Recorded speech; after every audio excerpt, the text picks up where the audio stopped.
What to function of demand हमने discuss किया था। Own price of a commodity, जो उसकी खुद की कीमत है, वस्तु की खुद की कीमत क्या थी, उससे में फर्क क्या पड़ता है डिमांड पर। सेकंड था इनकम ऑफ अ कंज्यूमर, अगर कंज्यूमर की इनकम बढ़ती है घटती है तो हमारी डिमांड पे क्या असर पड़ता है। Now we come to third point, taste and preference. Taste and preference इसका मतलब क्या होता है। टेस्ट एंड प्रेफरेंस का मतलब होता है कि जो हम कभी कभी हम फैशन के अकॉर्डिंग, कभी कभी जो चीज़ हमें अच्छी लगती है उसकी डिमांड ऑटोमेटिकली क्या होती है, बढ़ जाती है। जैसे when a consumer prefers good X the most, उसको गुड एक्स ज़्यादा चाहिए, then its demand would be automatically increase, वो उसकी डिमांड बढ़ जाती है। कभी कभी ऐसा होता है ना कि हम लोग किसी चीज़ के लिए बड़े पैशन होते हैं, हमें यही चीज़ चाहिए, कीमत कम है और ज़्यादा हो उससे कोई फर्क नहीं पड़ता, और हमारी डिमांड जो होती है उसके लिए ही रहती है। Similarly if the preference is very low, अगर उसकी प्रेफरेंस कम होती है तो उसकी डिमांड क्या होती है, डिक्रीज हो जाती है। जैसे देखिए नॉर्मली मैं इसको हल्का सा छोटे से ग्राफ में आपको बस समझा रही हूँ कि किस तरीके से बनेगी। इसको एक नॉर्मल से ग्राफ में मैं आपको क्लियर कर देती हूँ। जैसे क्या है,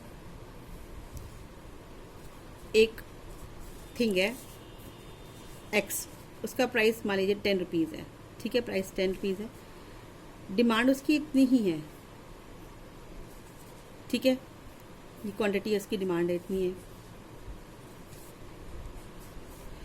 अगर उस पर अगर उसकी डिमांड ज़्यादा हो या फैशन के अकॉर्डिंग हुआ, फैशन बहुत तेज चल रहा है उसके अकॉर्डिंग लिया जाए, या अगर डिमांड जो उसकी गुड्स की सर्विसेज की अचानक इंडिविजुअल टेस्ट जो प्रेफरेंस है वो चेंज हो जाए, कंज्यूमर इन्फ्लुएंस हो जाए, एडवर्टीजमेंट को देखकर, फैशन को देखकर, ट्रेंड को देखकर, क्लाइमेट को देखकर, न्यू इन्वेंशन को देखकर, कभी कभी क्या होती है किसी भी चीज़ की डिमांड जो होती है वो अचानक जो होती है वो इंक्रीज हो जाती है, बढ़ जाती है। तो क्या होती है, उसकी डिमांड क्या होगी, बढ़ गई, इंक्रीज हो गई।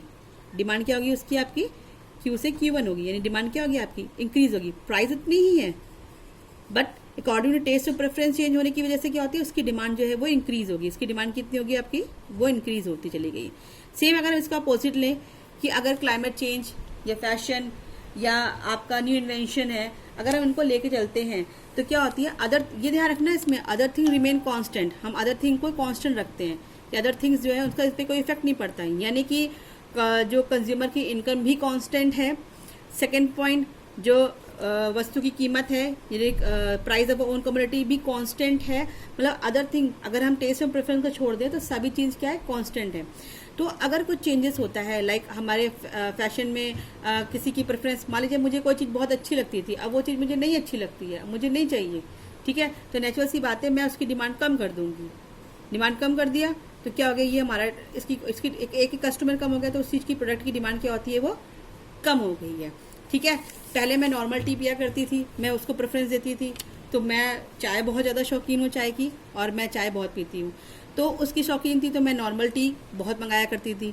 लेकिन कुछ टाइम बाद मैंने प्रेफरेंस किया ग्रीन टी को, अब मैं ग्रीन टी मंगाती हूँ, ठीक है, अब ग्रीन टी का प्रेफरेंस ज़्यादा हो गया, तो दैट मीन्स क्या होता है कि हमारी टेस्ट और प्रेफरेंस से हमारी डिमांड पर असर पड़ता है। अब मैं अपने लिए बोलूँ, इंडिविजुअली अपने लिए बोलूँ, तो जो नॉर्मल टी है उसकी डिमांड, प्राइस तो उतना ही है, लेकिन मैंने अब टेस्ट प्रेफरेंस चेंज कर दिया, मेरा ट्रेंड हो गया, मेरे चॉइस चेंज हो गई है, तो उसकी डिमांड मेरे लिए उस चाय के लिए डिमांड क्या होती है, हमारी कम हो गई है। आगे समझ में, तो टेस्ट एंड प्रेफरेंस से क्या होता है कि हमारी जो होती है डिमांड कम हो जाती है। अगर हमारा टेस्ट या प्रेफरेंस या हमारे फैशन के अकॉर्डिंग जो होती है हम चीज़ें खरीदते हैं, अगर वो हमारा डिमांड उसी के प्रेफर में चल रहा है तो डिमांड बढ़ जाएगी, ठीक है, और अगर कम होगा तो क्या हो जाएगी, डिमांड क्या हो जाएगी आपकी, घट जाएगी। नेक्स्ट पॉइंट, पॉपुलेशन, जनसंख्या। अब पॉपुलेशन का डिमांड पर क्या फर्क पड़ता है। The population of a locality is directly related to the quantity demanded of a commodity. If population increase, then demand also increase.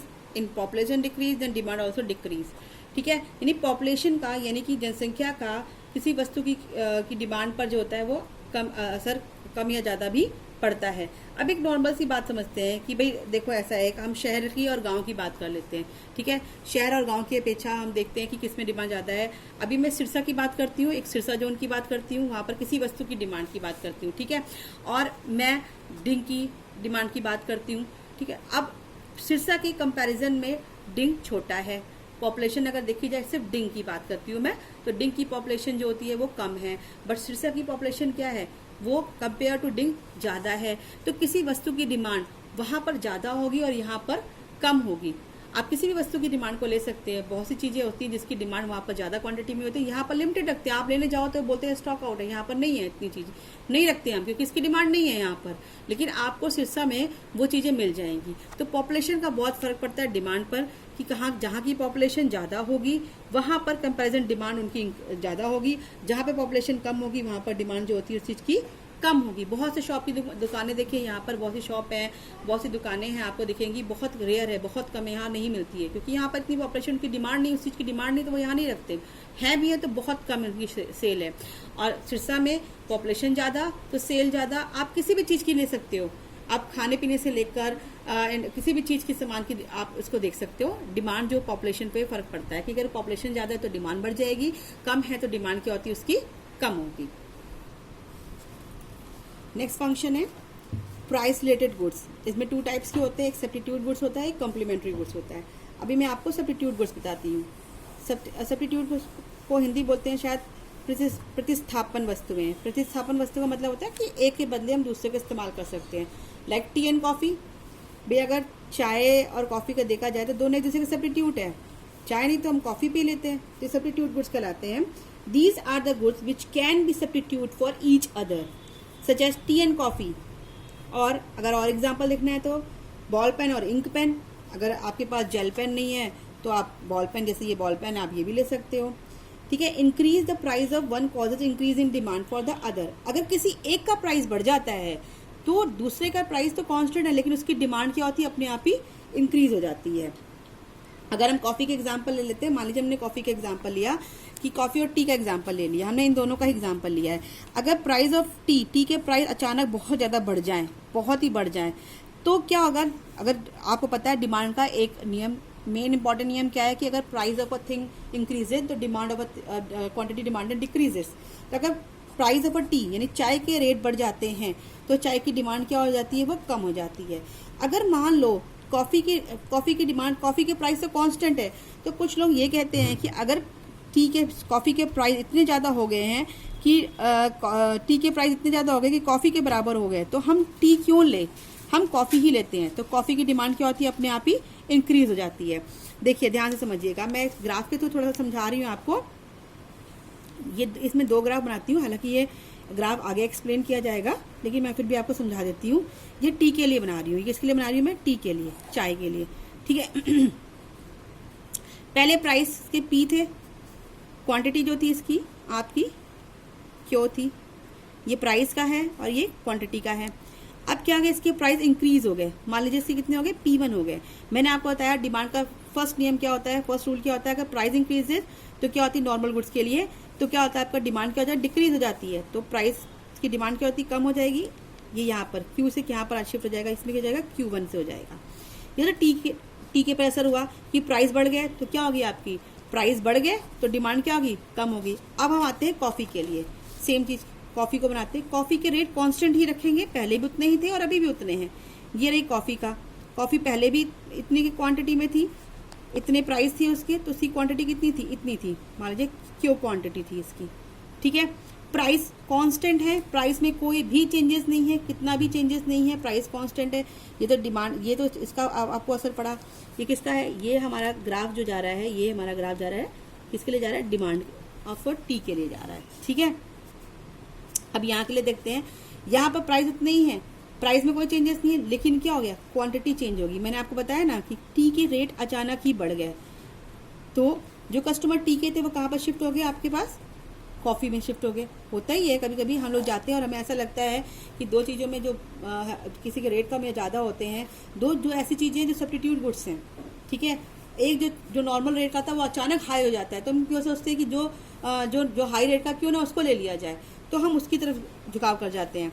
तो डिमांड क्या होता है हमारा, इसके कॉफ़ी की जो रेट, कॉफ़ी की डिमांड क्या हो जाएगी, वो अपने आप ही बढ़ जाएगी। क्यों बढ़ गई, क्योंकि टी के रेट, सब्स्टिट्यूट गुड्स टी था, टी के रेट जो है वो बढ़ गए, तो जो उनका अदर सब्स्टिट्यूट गुड्स क्या था, कॉफ़ी, तो कॉफ़ी की डिमांड अपने आप ही बढ़ जाएगी। ध्यान रखिएगा इसमें। बट कॉफ़ी के रेट जो है वो कांस्टेंट होने चाहिए। अब देखिए क्या फ़र्क पड़ गया, पहले इसकी यहाँ पर थी डिमांड, अब इसकी डिमांड कहाँ पर शिफ्ट होगी, यहाँ पर शिफ्ट हो गई है। ठीक है। पहले ये डिमांड इसकी ये थी, अब डिमांड कितनी शिफ्ट होगी इसकी, यहाँ पर डी में आ गई। ये सब्स्टिट्यूट गुड्स था टी एंड कॉफ़ी, यानी ये टी एंड कॉफ़ी प्रतिस्थापन वस्तुएं होती है जो मतलब एक दूसरे के बदले हम इस्तेमाल कर सकते हैं। भाई सर्दी का टाइम है, चाय नहीं तो कॉफ़ी, कॉफ़ी नहीं तो चाय, ठीक है। कभी कभी चाय नहीं होती तो कॉफ़ी पीते हैं, कॉफ़ी नहीं तो चाय पीते हैं। भाई हम गए शॉप में लेने के लिए, अचानक पता चला कि टी की रेट बढ़ गए हैं, तो हम सोचते चलो भाई आज हम रेस्टोरेंट में टी पीते थे, जब हमने देखा कि टी के रेट भी 60 हैं, ठीक है, और कॉफ़ी जो हम पीते थे जो 60 वाली है उसके रेट भी 60 है, तो हमने कहा भाई ऐसा है कि आज भी मैं 60 दोनों ही रेट है, तो भाई हम कॉफ़ी पी लेते हैं। आई बात समझ में? यहाँ पर टी के रेट इंक्रीज हो गए और कॉफ़ी के रेट कांस्टेंट थे, तो कॉफ़ी की डिमांड बढ़ गई। Thank you.